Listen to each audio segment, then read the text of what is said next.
Salam budaya, Hong Ulun Basuki Langgeng, para pemirsa semua.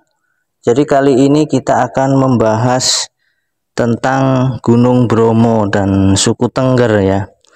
Jadi Gunung Bromo sendiri itu berasal dari bahasa Sanskerta ya, Brahma ya. Jadi itu sebuah gunung berapi aktif yang ada di Jawa Timur ya. Jadi gunung ini disebut juga kaldera Tengger ya.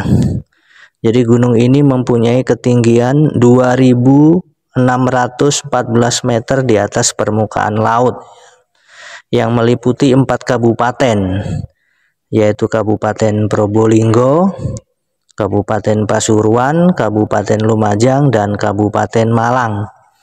Ya, sebetulnya menurut sejarah Gunung Bromo ini dahulunya merupakan sebuah gunung yang sangat tinggi ya.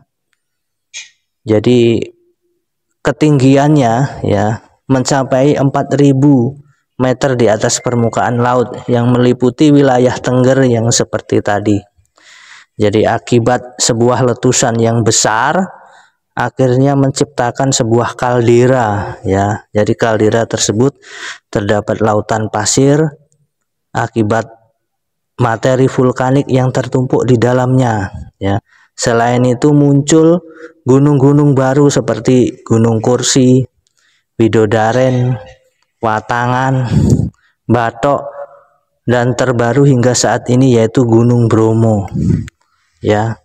Nah, sejarah letusan ini pada abad ke-20 dan 21 Gunung Bromo telah meletus sebanyak beberapa kali dengan interval waktu yang teratur yaitu 30 tahun. Letusan terbesar terjadi pada tahun 1974, sedangkan letusan terakhir terjadi pada 19 Juli 2019 ya. Jadi Bromo ini juga sebagai gunung suci ya. Penduduk sekitar Gunung Bromo atau suku Tengger ini setiap setahun sekali mengadakan upacara Yatna Kasada atau Kasodo ya. Tempatnya di Pura Poten Luhur ya, di kaki Gunung Bromo ya. Nah, upacara diadakan pada tengah malam hingga dini hari setiap bulan purnama sekitar 14 atau 15 bulan Kasodo ya, atau bulan ke-10 menurut penanggalan Jawa ya. Jadi ini menarik sekali. Jadi iklimnya sangat sejuk ya. Jadi rumah-rumah juga sangat bagus ya, seperti kita di Eropa ya. Jadi iklimnya yang sangat dingin, bahkan bisa 0 derajat ya. Nah, terus kemudian ini adalah tokoh resi atau Romo yang dituakan di suku Tengger. Dan jalan-jalan di Tengger ini sudah bagus ya. Jadi sudah diaspal, sudah ada angkutan damri juga dari Malang yang melayani jalur rute ini ya. Nah, ini adalah Desa Podokoyo ya. Ini adalah penduduk dan Romo Mangku di situ yang bertugas untuk melayani acara-acara adat di suku Tengger ya.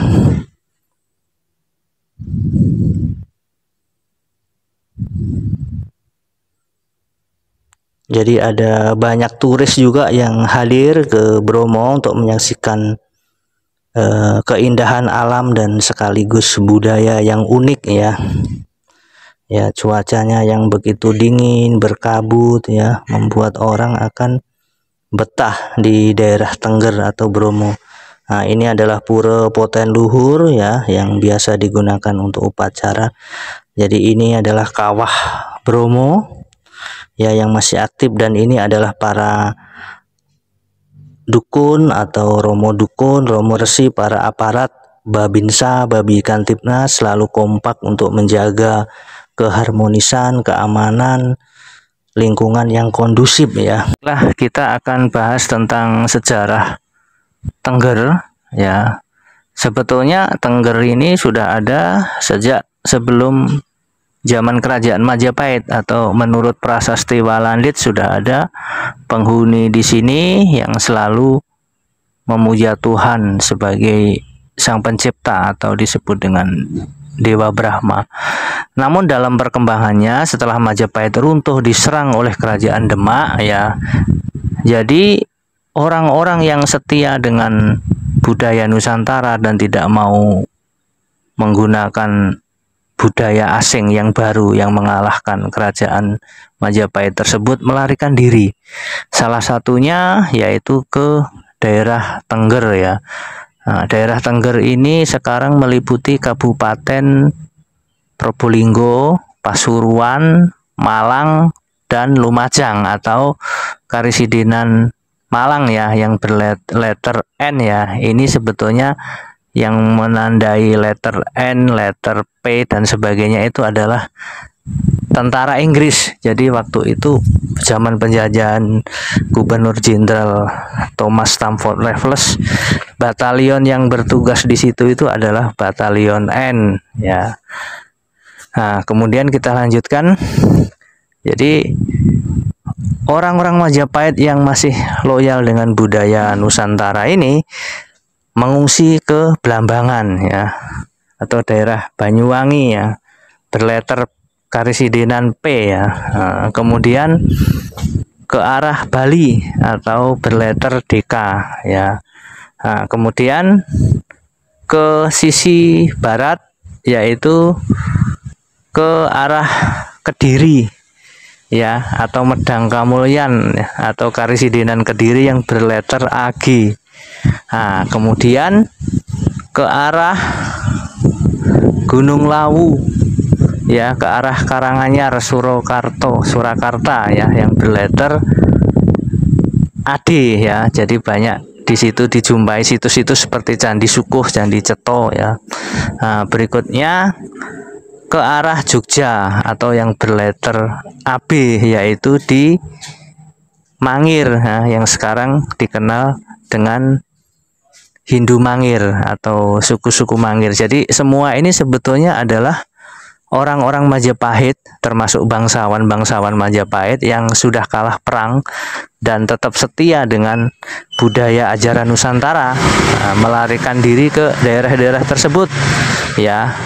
Nah, baiklah, kita sekarang akan bahas suku Tengger ya. Untuk daerah-daerah selanjutnya nanti akan kita bahas di episode berikutnya.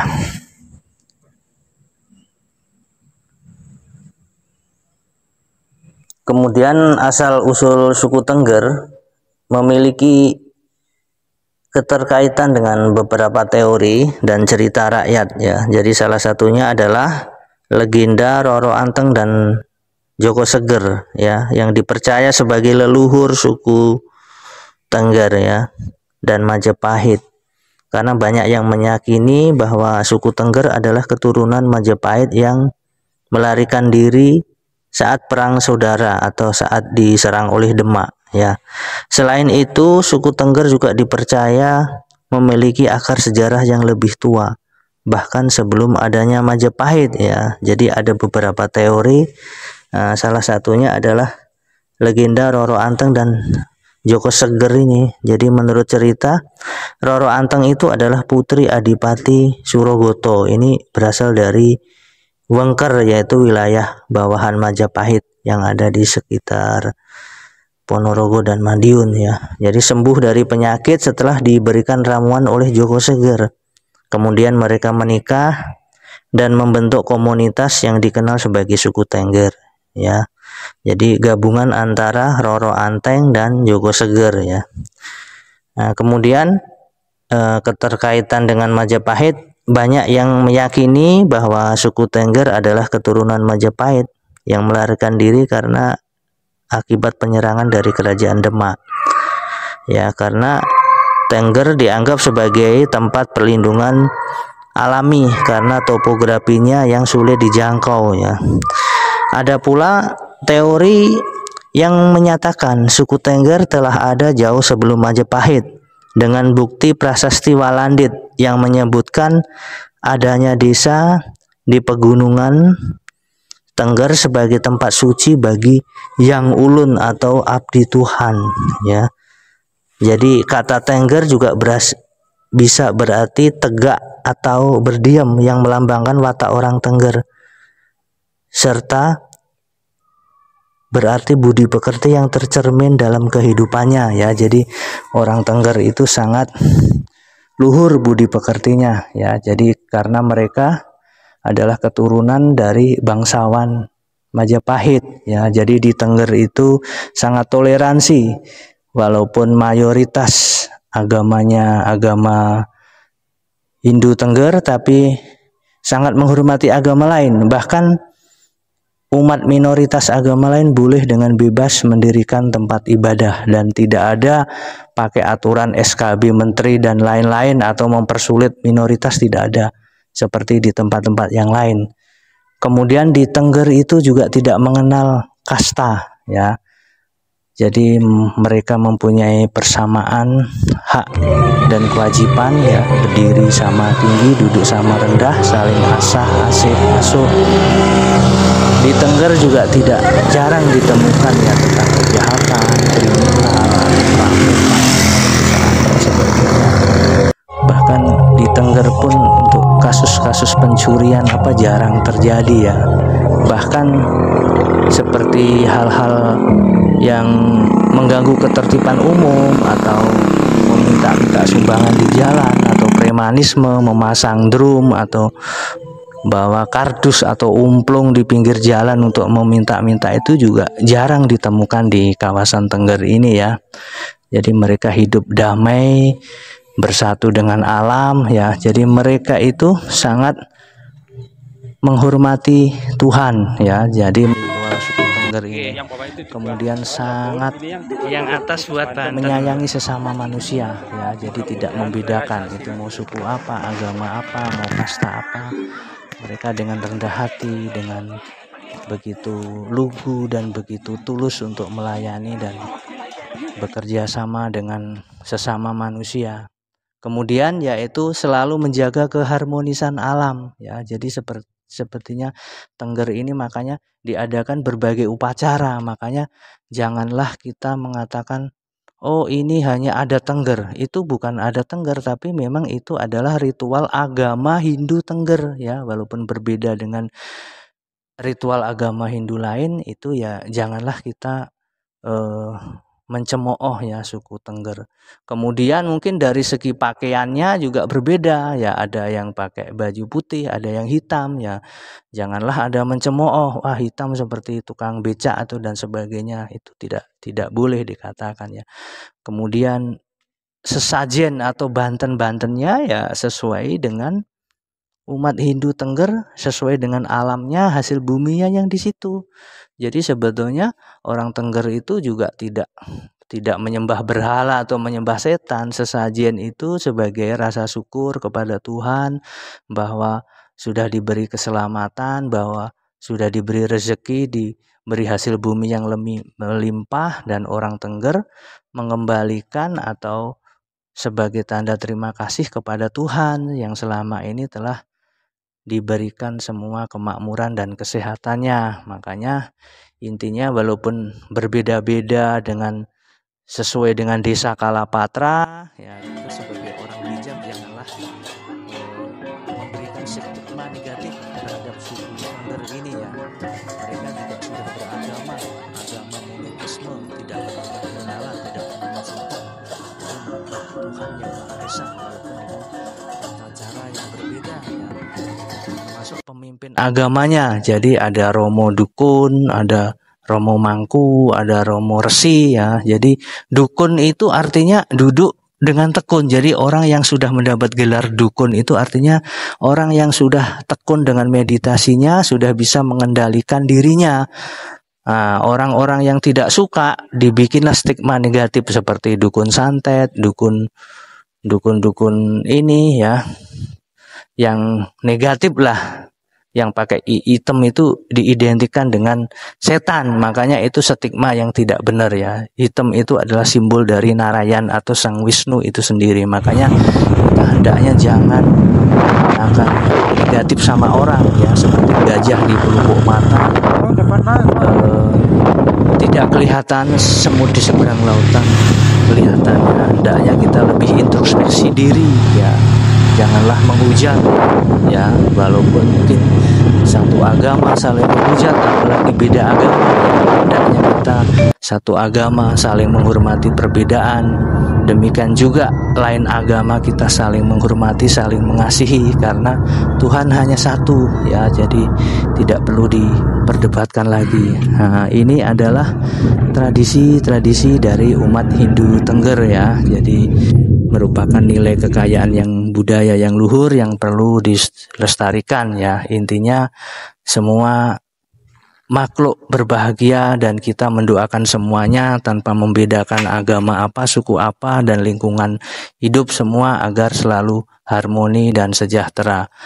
Om Ulun Basuki Langgeng, Rahayu Rahayu Rahayu, Om Santi Santi Santi Om.